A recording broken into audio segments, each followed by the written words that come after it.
আসসালামু আলাইকুম এভরিওয়ান, কেমন আছেন আপনারা সবাই? আমি কিন্তু আলহামদুলিল্লাহ ভালো আছি। সত্যি করে বলেন তো, এই খাবারটা দেখে কি মনে হচ্ছে এটা ডায়েটের জন্য কোনো খাবার? চলে আসলাম মজাদার একটা ডায়েটের রেসিপি নিয়ে। প্রথমে আমি নিয়ে নিয়েছি হাড় ছাড়া মুরগির বুকের মাংস, একটু কেটে ছড়িয়ে দিয়েছি। এরপরে ছুরির উল্টা পাশ দিয়ে একটু ছেঁচে নিয়েছিলাম, বাট তখন কোনো ভিডিও করা হয়নি। এরপর শুরু করে দিলাম কাঁটা চামচ দিয়ে কাঁচা। মনের যত রাগ গোসা আছে সবকিছু ঝেড়ে নেবেন এই মাংসের উপরে। যাই হোক, একটু মজা করে নিন। মুরগিটাকে ভালো করে কেচে নিবেন, যাতে করে মশলাগুলো খুব দ্রুত ভিতরে ঢুকে যেতে পারে। যদি ভালো করে কেচে নেন তাহলে ম্যারিনেট করে বেশিক্ষণ রাখতে হবে। করার জন্য এখানে কি কি নিয়ে নিয়েছি সেটাই বলে দিচ্ছি আপনাদেরকে। প্রথমে নিয়ে নিয়েছি অরেগানো, যদি আপনাদের কাছে না থাকে তাহলে স্কিপ করতে পারে। এরপর নিয়েছি একটু লবণ, সেটা স্বাদ মতো মরিচের গুঁড়া, চা চামচ আদা বাটা, চা চামচ রসুনের গুঁড়া, নিয়েছি পাপরিকা, এটা অপশনাল। আপনাদের কাছে যদি রসুনের গুঁড়োটা না থাকে সেটা অবশ্যই রসুন বাটাও দিয়ে দিতে পারে। আপনাদের কাছে গোলমরিচের গুঁড়া থাকলে সেটাও একটু অ্যাড করে দিতে পারেন। আমার কাছে অ্যাভেলেবেল ছিল না তাই দেইনি। সাথে পরিমাণ মতো দিয়ে দিব সয়া সস। লবণটা বুঝে দিতে হবে যেহেতু আমরা সয়া সস ইউজ করব।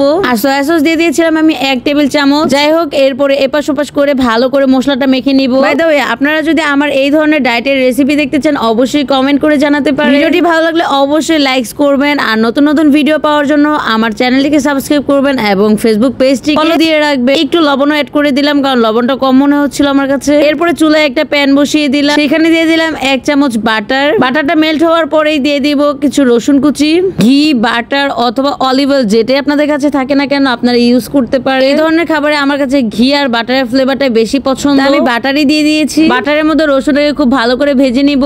ভেজে নেওয়া হলে এরপরে আমি দিয়ে দিব চিকেনের পিসটা। এবার চিকেনটাকে খুব সুন্দর করে ভালো করে ভেজে নিব। আপনারা চাইলে চুলার হিট বাড়িয়ে দিয়েও ভাজতে পারবেন, তবে আমার কাছে মনে হয় চুলার হিটটা প্রথম পর্যায়ে একটু লো হিটে রেখে তারপরে ভেজে নিলে মাংসটা বেশি সফট হয়। আচ্ছা, আমি যেহেতু ঝাল খেতে বেশি পছন্দ করি তাই এখানে আমি 2টা কাঁচামরিচও দিয়ে দিয়েছিলাম। ঝালটা আপনারা আপনাদের পছন্দ মতো দিয়ে নিতে পারে। এরপরে আমি একটু ঢেকে দিব। ঢাকনা খুলতে দেখবেন যে একটু পানিও বের হয়ে গিয়েছে মাংস থেকে। এবার আমি পানিটা শুকানোর জন্য চুলার জালটাকে একটু বাড়িয়ে দিব। খাবারটাকে একটু কালারফুল, রান্নাটাকে আরেকটু সুন্দর করার জন্য আমি ইউজ করেছি ধনিয়া পাতা। এটাকে তো বিলাতি ধনিয়া পাতা বলে, আপনারা কি বলেন অবশ্যই কমেন্ট করে জানাতে পারে। এই তো পানিটা শুকিয়ে নেওয়া হয়ে গিয়েছে, এবার আমি নামিয়ে সার্ভ করে নিব।